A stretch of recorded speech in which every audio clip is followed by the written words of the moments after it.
Каналға қош келдіңіздер. Лайк басып, пікір білдіруді ұмытпаңыздар. Қазір көп адамда мынандай жағдай болып жатыр.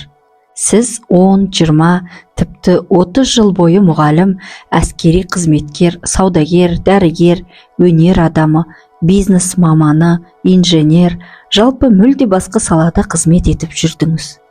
Бірақ бір күнде бойыңызды ерекше бір шақыру, түсініксіз қасиет қысып, денсаулық, сезім, жан дүниеңіз арқылы сізді рухыңыз қасиет жолына алып келе бастады. Материалдық таза логикалық тұрғыдан қарасаңыз, бұл ақылға сыймайтын, шындыққа жанаспайтын, тіпті абсурд көрінуі мүмкін. Сіз де түсінбей жүрсіз. Мен өмір бойы басқа салада жүріп, енді қалайша жүрегіме осы қасиет жолы шақыру салды деп таңғаласыз. Бірақ оның себебі тереңде жатыр. Рухыңыздың әуелгі миссиясы, бұл дүниеге келгендегі мақсаты, жаңа дәуірде әр ұлт өз түп негізіне оралған кезде адамдарға демеу болу, олардың санасын ашу, жүрегін емдеу, көзін ашу, өз әулетін қорғау және рухани жолда өзгелерге бағыт көрсету, сол миссия қазір оянып жатыр. Өмірде, энергияда күн сайын өзгеруде. Қасиет, сезімталдық, қуат адамдардың бәрінде біртіндеп артып келеді. Ең кемі әр адам өзін өзі емдей алатын деңгейге жетеді деген заңдылыққа қарай бет алуда. Жердің тербелісі биіктеген сайын дәрілер ағзаға бұрынғыдай әсер етпейді. Адам тек өз бойындағы энергия, өз табиғи қуаты арқылы күшейіп, аман болып, ауырмай өмір сүре алады. Қазіргі ғаламда жүріп жатқан басты жұмыс, барлық рухтың күші жер бетіндегі соғысты тоқтатуға бағытталуда. Ғаламдық деңгейде соғысты тұтатқанда, тоқтата алатын да өркениеттік күші бар тылсым дүниеде, олар атланттықтар. Олар дәл қазір Ресей мен Украина арасындағы қақтығысты тоқтатуға, оның артында тұрған тылсым қуаттарды белгілі деңгейде басуға нақты түрде жұмыс жүргізіп жатыр. Оны көбіңіз қасиет көзімен көрудесіздер. Әлемнің саяси бедері міндетті түрде өзгереді. 2025 жыл соғыстың шешуші кезеңі болады. Ресей мен Украина аумағындағы қазақ бауырлардан да көптеген хабарлар түсіп жатыр. Талайының бауырлары, жақындары, жарлары соғысқа кетіп оралмаған. Қазір жоғарыдан тікелей көмек көрсетілуде. Олардың тәндері қай жерде жатқанын анықтауға, отбасыларына жеткізуге рухани арналар арқылы нақты жұмыс жасалуда. Қасиеті ашылған адамдар осы процесте көпір болып тұр. Энергия ағымы түбегейлі түрленді. Қазір жер бетінде барлық деңгейдегі энергия бар.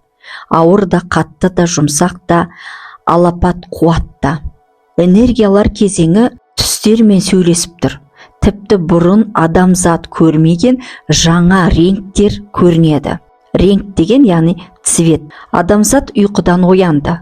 Рухани өрлеу үдерісі басталып қана қойған жоқ, күннен күнге үдей түсуде.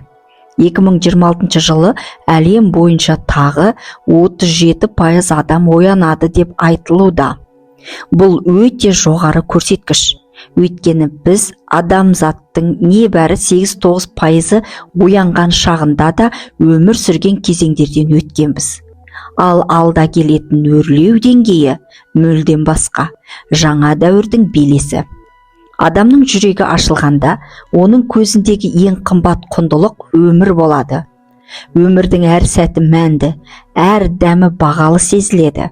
Әрбір әйелдің, ұл қыз тәрбиелеп отырған әр әкенің ең үлкен арманы бейбіт заманда өмір сүру. Қазақ бұл тілекті ежелден жүрегіне қондырып, елім аман, жұртым тыныш болсын деп, әр тілек батасына қосқан. Сол тыныштық, сол береке барлығымызға да, ұлтымыз үшін де ең қымбат құндылық. Қазір аруақтар да, рухани әлемде де жаңғыру үстінде. Олар жаратқанның әмірімен халқымызды жаңа дәуірге, жаңа өрлеуге дайындауда. Жай, терең, ақырын, бірақ аса нық қадамдармен. Астанада биік рухтар өте көп. Ғаламнан келген талай рухани күштер өз кезектерін күтіп, уақытын бүгін белгіледі. 26 ақпан 2026 жылы Астанада жер кіндігі ретінде үлкен ғаламдық кездесу өтеді. Бұл жиынға Қазақстанның түкпір-түкпірінен, тіпті шетелден де рухтар жинақталмақ. Бұл жаңа дәуірдің есігін ашатын ерекше кезеңдердің бірі. Ғаламдық кездесулер артады деп жүргеніміз дәл осы үдеріс. Сел орнынан қозғалды. Рухтар жан-жақтан бірге бастады. Халықтың санасы бұрын соңды болмаған жылдамдықпен ашылуда. Көне ілімдер де, жаңа ғаламдық білімдер де жарыққа шығатын кезеңге қадам басты. Ал осы ілімдердің бәрі, барлық өзгеріс адамдар арқылы, яғни тікелей сіз арқылы жүзеге аспақ.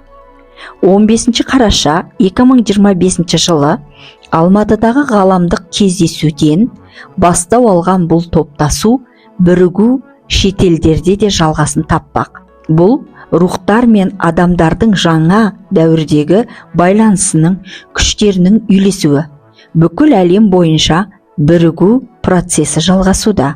Осындай мүмкіндік қазақ жеріне, қазақ қыздары мен жігіттеріне берілуі жаратқанның ұлы сыйы, ерекше құдіреті деп айтуға болады. Бұл жаңа дәуірде халқымыздың рухани өрлеуіне, сананың оянуына берілген үлкен мүмкіндік.